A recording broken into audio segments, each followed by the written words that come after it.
Within the last year, I had an epiphany. I started to analyze a lot of different people in my life, and specifically the people that I know that take their fitness seriously. Sure, they all show discipline and some sort of fulfillment, at least in the area of their fitness, but not all of them had the same happiness and fulfillment in other areas of their life. And I had ran into this problem in my early 20s where my fitness was what consumed me. For fitness, it was a positive for my body, for my health, but for other areas of my life, it was more so becoming a net negative. I was still anxious all the time. I didn't have the confidence that fit people say that you get whenever you're fit, nor was I realizing any other benefits other than looking good and physically feeling pretty all right. So, what exactly gives here? How can this be the case after working so damn hard for something? I mean, we are told that improving our fitness is the number one way to improve our life, which on some level I still believe is true. But if this is the case, shouldn't everyone that I know that has achieved a lot of their fitness goals be relatively happy or at least fulfilled or killing it in life? They clearly weren't. So, what the hell was going on? The chain is only as strong as its weakest link, for if that fails, the chain fails and the object that it has been holding up falls to the ground. Of all the people that I analyzed, the ones that were happiest and the most fulfilled all had one particular thing in common. They took all other areas of their life just as seriously as they did their fitness. They've internalized that they are only as good as their weakest points. So they always look for opportunities to grow physically, mentally, and spiritually. They're constantly challenging their own beliefs and worldviews so they can navigate life in a way that overall is going to benefit them. So what is this ideal that a lot of us are trying to live up to when maybe fitness fails or another area of life fails? Enter the Chad Sage. The Chad Sage is an ideal to live up to. It's a concept that's a little bit corny, but I came up with it in my head, and I think it's a very strong vision to chase after. So the Chad Sage is not only one who has attained a physique greater than 99% of people, but he has also sharpened his mind to be better than 99% of people. So he's just as mentally jacked as he is physically. Nothing is more dangerous than a dogmatic worldview. Nothing more constraining, more blinding to innovation, more destructive of openness to novelty. The Chad Sage has a very particular worldview. It's tough to be something that you are not. If you do not have the beliefs and perspectives of this ideal, it will be difficult to achieve this level of self-mastery on all fronts. It's going to require you to shed some old habits and beliefs in order to become this idealized version of yourself. The Chad Sage, this version of you, sees everything as an opportunity to get bigger or fitter, and this goes mentally and physically. Every challenge is just another plate added to the bar. Your job is to lift these challenges enough to where it becomes the new standard.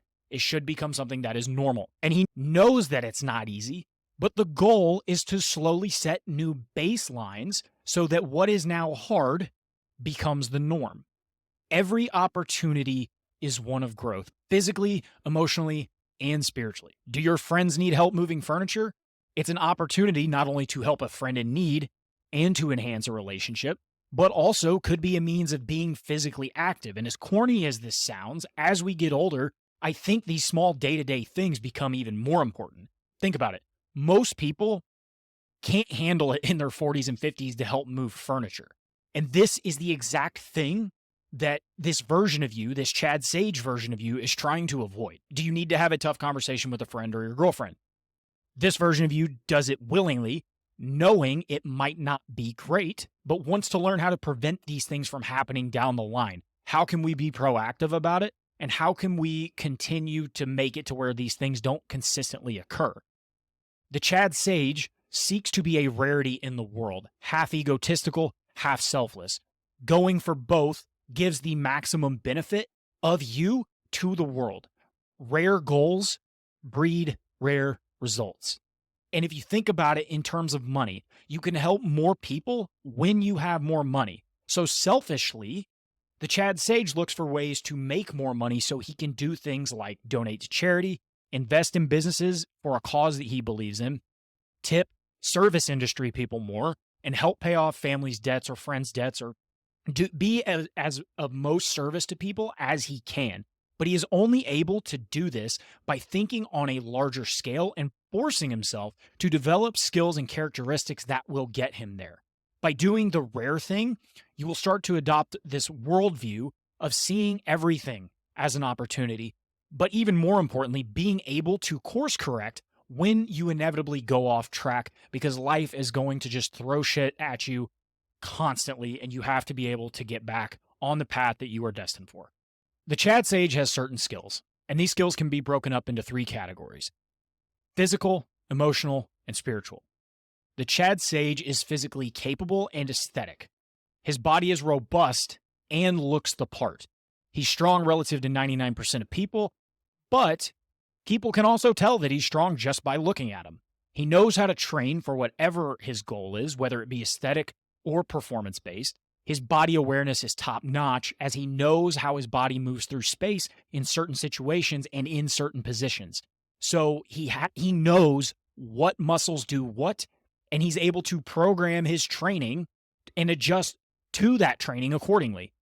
If he doesn't know something, he will find someone who does and seek knowledge from them to apply to his own life and to his own set of circumstances. He's relentless in his pursuit of creating a physically imposing presence because of the subtle respect that comes from anyone when this is the case. And psychology has even shown that there are inherent biases in people who perceive others as being attractive, so the Chad Sage seeks to exploit that. This is known as the halo effect, not only for his own benefit, but for others. Because in order to be a Chad Sage, you have to believe that you can make others' lives better through your own personal journey and by showing the confidence that comes from that. The only way to change someone's mind is to connect with them from the heart. So not only is the Chad Sage physically jacked, he is also emotionally jacked. Your emotions dictate pretty much all of your decisions in life. No matter how logical you think you are, you will rationalize it through your emotions. The Chad Sage understands this. He understands that no matter how rational one may think they are being, we are infested with our own mental biases that lead us to believe we are being logical. You realize this as you think about times in your life when you made a decision that you thought was right, but after some time, you realize like you were actually in the wrong. So you have to be able to create space and learn to process emotions and assign meaning to those emotions in a way that provides you benefit, even in the worst of circumstances. Your emotions are predictive, and this means that they look for patterns for how you reacted to similar situations in the past, and if you survived, then it's going to keep using that reaction. But in order to become the Chad Sage, you have to understand how this system of the brain works. The brain also wants to conserve as much energy as possible, and changing emotional reactions and beliefs expend a ton of energy when compared to emotional responses that are habituated. And you can learn more about this by reading Dr. Lisa Feldman Barrett's book, How Emotions Are Made, but because it goes way deeper, and it's by far the best book that I have ever read. It has been the biggest life-changing book for me personally, especially with someone that always struggled with their emotions. But you have to be up for the challenge of changing your emotions. It's hard. It hurts. But you have to imagine that each of these moments are like adding weight to the bar, and you are just progressing week over week over week. And the next time, it'll be easier than the last time, and so on, until eventually you've rewired your brain to respond in new ways. The power that comes with this sense of emotional robustness is you start to notice these same emotions and these same problems in other people too. You become empathetic and even pitying some people who haven't developed their emotional abilities to this point. But on the same note, this also enhances all of your relationships because people will feel safe to be themselves around you. And to be honest, because they know you won't fly off the handle if they have to tell you something that maybe you may not like, they're going to be truthful to you and they're going to give you the honest feedback. At least the people that are worth keeping around will do. But on the same note, in order to be able to play into this emotional, management, emotional stability, the Chad Sage is also very spiritually in tune. So a sage is a mature or venerable person of sound judgment or a very wise person. If you want to become a Chad Sage, you will also have to have a spiritual foundation underneath you that allows you to develop a value system in which you can create proper judgment and worldviews. It really does not matter what you believe in. Even atheism is fine, even if you're solely focused on what science says. But it's more about defining what values you will stand for and what things will keep you with the power. 99% of people play the victim, blaming everything outside of themselves. But this isn't going to be you. This isn't what the Chad Sage does. As a Chad Sage, you understand that the only things you can control is yourself in the present moment. Therefore, the only thing that matters is what's happening right now. And in order to effectively do this, you have to establish a foundation of values and beliefs in order to respond to challenging situations in life. And the Chad Sage has this value system and knows exactly what it is.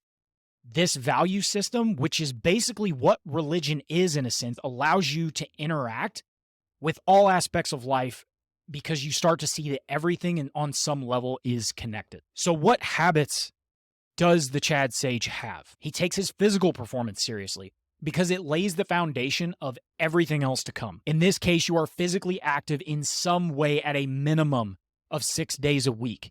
In order to develop yourself to become this type of person, you have to be active that often. And this doesn't mean that you're going to the gym and lifting hard 6 days a week, but long walks at a minimum. You could lift 3 times a week at the gym, and then the other 3 days, you're going for at least a 30-minute walk. I would say 45 minutes would be even better because movement is medicine, and you value your body and you want to see the full expression of its potential in one way or another.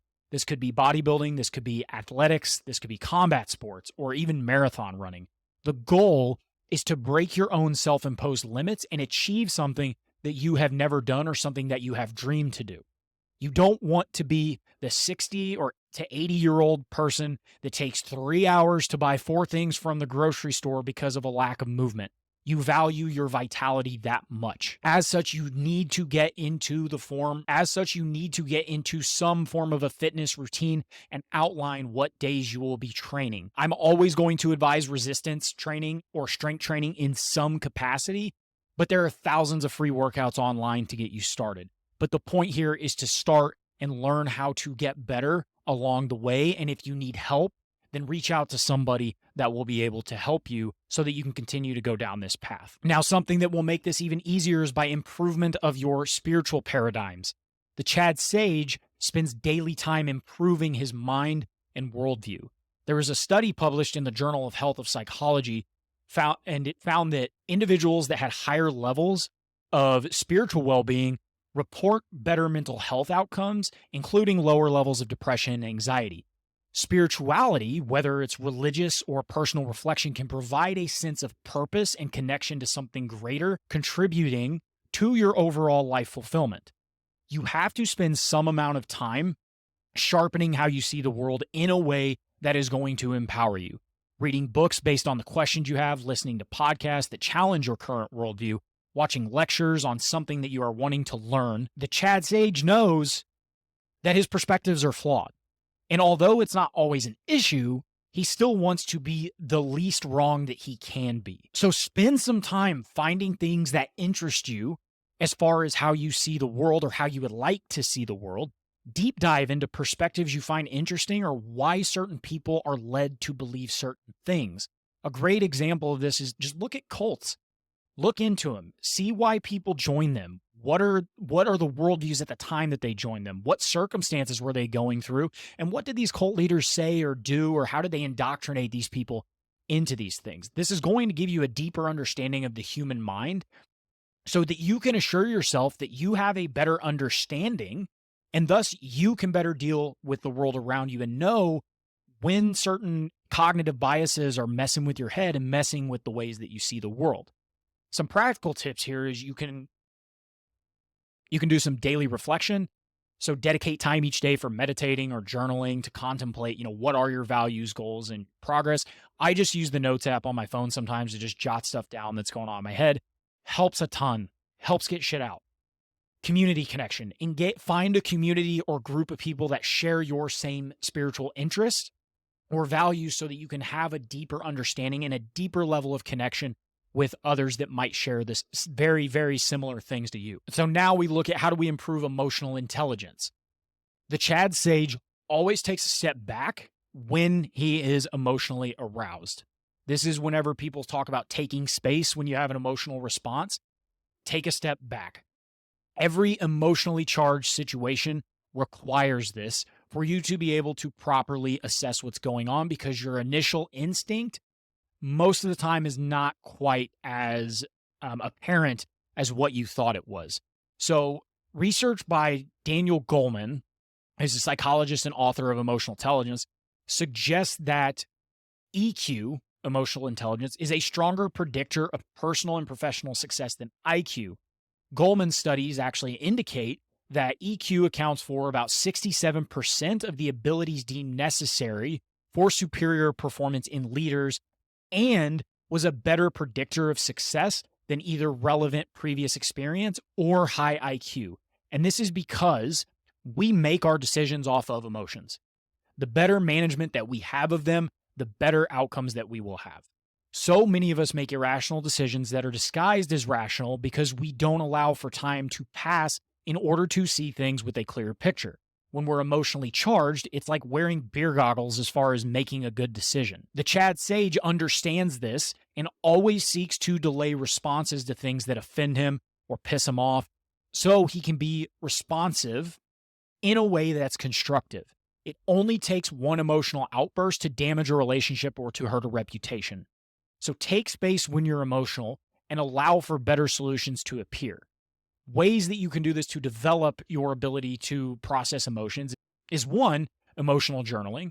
So keep an emotional diary and note your feelings and the context when those feelings come up to help you identify patterns and triggers. I use my notes app. If I feel a certain way, I don't really do it anymore. A lot of it's in my head now, but whenever I started, I just kind of started typing through and thinking of like whenever I get emotionally, super emotionally aroused, what happens? What thoughts are going in my head when that happens? And how can I relabel how I'm feeling to be a more productive use of my time? And the other thing that you can work on is your communication skills. So practice being an assertive communicator. Practice telling people what your needs are and what your feelings are about a situation and do it respectfully without undermining others.